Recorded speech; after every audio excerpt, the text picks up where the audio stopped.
What's up, basketball fans? Welcome to the Ratch Report. It's time to talk about the Toronto Raptors because they will be one of the most monitored teams when it comes to the NBA trade deadline. And Shams Charania dropped some news today talking about the Raptors and a few players that are being monitored by specific teams. So we're going to be talking about trades today and which team can give up what and which team could offer the most intriguing package. So if you're ready to watch this video, make sure to give it a thumbs up. And if you wish to hit the subscribe button as well, that'd be very much appreciated. So with that being said, let's get into today's video. Now, as you guys know, I do like to give out shout outs on my channel, and the shout out for today's video goes out to Josh Pace. So Josh, thank you so much for supporting this channel through your likes and comments. It is very much appreciated. Now let's break down the article that was reported by Shams Charania this morning. It said the Hawks, Kings, and Pacers expected to pursue Pascal Siakam and OG Anunoby. The Atlanta Hawks, Sacramento Kings, and Indiana Pacers are expected to pursue trades for Pascal Siakam or OG Anunoby if the Toronto Raptors make either player available. The Raptors have told teams that Scottie Barnes is reportedly untouchable in trade talks. The Hawks held intense discussions on a Siakam trade over the offseasons. The Pacers and Kings have checked in with the Raptors on both Siakam and Anunoby over the last year. Siakam is in the final season of his 4-year contract with Toronto at $37.9 million for this year, and Anunoby has a 19.9 player option for next season. He's widely expected to opt out in favor of unrestricted free agency. Now, considering where the Raptors rank in the Eastern Conference, currently outside of the playoff play-in spot even, you could argue that the Raptors should absolutely go and try to retool and build around Scottie Barnes. While Scottie Barnes is a great player, I can definitely see where these rumors are coming from. You know, you obviously have Pascal Siakam, OG Anunoby, two players that are expiring contracts, and the Raptors have lost a lot of pieces in the last few years to free agency, particularly Fred VanVleet, being the latest. So I understand where these rumors are going to really ramp up leading up to the NBA trade deadline, excuse me. But I want to quickly touch upon contract situations here because obviously both of these players will be monitored around the league in Pascal and OG. And taking a look at their contract options here, you'll notice obviously OG Anunoby is a little bit easier to trade than Pascal Siakam. OG Anunoby is making $18.6 million a season. He does have a player option, but it makes absolutely 0 sense for OG to opt in for next season, while Pascal is making $37.8 million.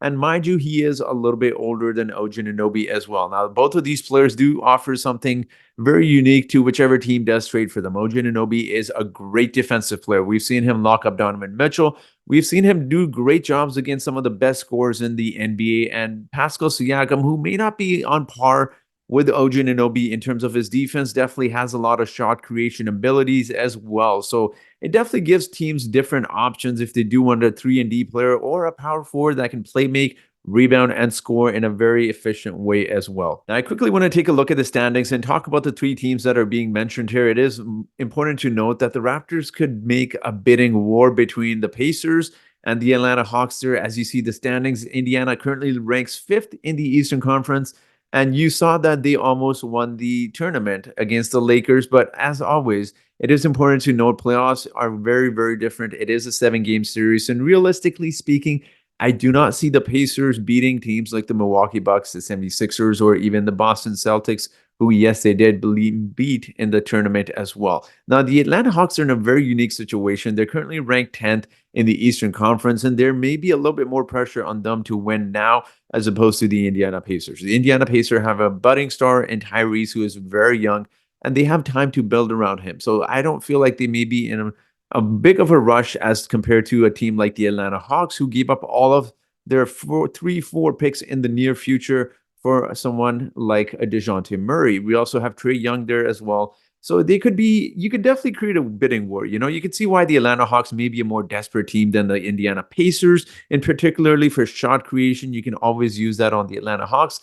And truthfully speaking, I mean, Pascal Siakam would just do wonders for that team as well. I think that shot creation ability allows Trae Young so much more space as well. He's not double teamed. And then you got Pascal in the paint as well, which works out for him because he gets floor spacing from Trae Young and other guys. Now, taking a look at the Western Conference, you could see why the Kings would be in a similar position as well. Although they're 6th in the Western Conference, they're realistically in a position where I cannot see them beating the Lakers, the Nuggets, the Clippers, the Phoenix Suns, or even the Dallas Mavericks. And that's not even taking into account the top 2 teams in the Western Conference who very well could beat them in a playoff series as well. So the Western Conference obviously is a little bit more a little bit more challenging, for a team like the Kings, because you got almost essentially all of the playoff teams there and even the play-in teams that could pose real threat to the Kings. So I could see the Kings being desperate, but how desperate will they be? Will they actually give up a lot? Because it was rumored that they did not want to give up someone like a Keegan Murray. Obviously, the Kings do not have assets similar to the Pacers, who have a lot of young players and their first round picks, and also the Atlanta Hawks, who have some really young, intriguing prospects in Kobe Buffkin, AJ Griffin, also Jalen Johnson, although I doubt they'd throw him in. So it's going to be a very unique situation for the Toronto Raptors moving forward. I can definitely see them creating a bidding war. And again, this isn't taking into account some of the other teams like the Warriors as well. And if they make both of those players available, there's probably going to be 15 to 17 teams around the league calling as well. Again, particularly, I want to quickly put up the Western Conference standings once again. I mean, you look at 1 to 8. A lot of these teams you could argue could beat almost any team. Again, I know the Denver Nuggets are the reigning champions, and yes, you could make that argument that they could beat most teams here, but it's going to be a very competitive playoffs. And, for teams like the Lakers, for teams like the Warriors, I'm not saying the Lakers are going to trade for Pascal or OG, but particularly a team like the Warriors who sit outside of the play-in. Do they really want to waste Curry's last few years here? They could be a team that could jump into this trade talks as well. And they have some intriguing prospects that the Raptors would absolutely love as well. So again, we'll see what happens leading up to the trade deadline is I think when the trade talks are really going to wrap up. And I find it really intriguing. Obviously, OG Anunoby, I think there's a bigger market out there for him, given that 3 and D positions are so rare. And when you look at teams around the NBA, who can you not say would want OG Anunoby on their team? Every team in the league would want OG Anunoby. He can guard twos, he can guard ones, he can guard threes, fours, and even in some cases, fives as well. So he's a very unique player on the defensive side. He shoots the three-point ball exceptionally well. So I can see a bigger market for him. The article did go on to state, I just want to quickly mention before we end this video, that Pascal Siakam is more likely to get traded than OG Anunoby. In terms of that, I just think even talking about free agency, I just think there's more unpredictability when it comes to OG Anunoby. Pascal Siakam, I just don't see him leaving in free agency, right? I know there's guys in the past that have left that we didn't expect to leave in free agency, but Pascal Siakam, I could see him less likely to leave the Raptors as, if you were to compare the two players. So again, I want to hear your thoughts on this. Who are some of the players that you would like from these teams? Again, we want to get more, I'll get more and more deeper into trade talks and even put up some mock trades as well as we get closer to the trade deadline. Let me know your thoughts in the comment section below. And as always, I do have a trivia question for you today. And the trivia question for today is, where do the Raptors rank in rebounds per game in the entire league? Is it A, 4th?